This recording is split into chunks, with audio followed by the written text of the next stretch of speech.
SIAM हाट हाजी sons की variety lodhra में मुगल वाला। ये भाई फार्मर है मल्लिक लद्दा, माशाल्लाह जी बहुत ज़्यादा फ्रूटिंग है। देखें जी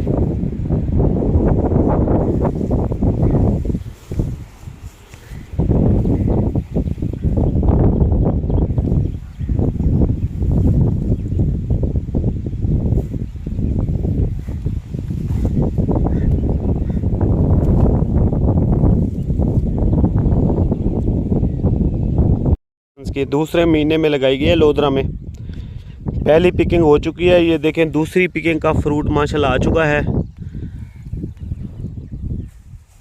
और वायरस भी नहीं है माशाल्लाह। बेहतरीन जो है वो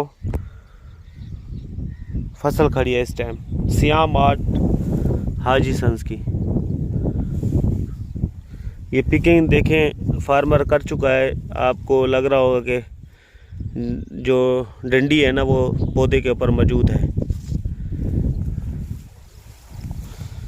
फ्रूटिंग माशाल्लाह देखें दूसरी पिकिंग की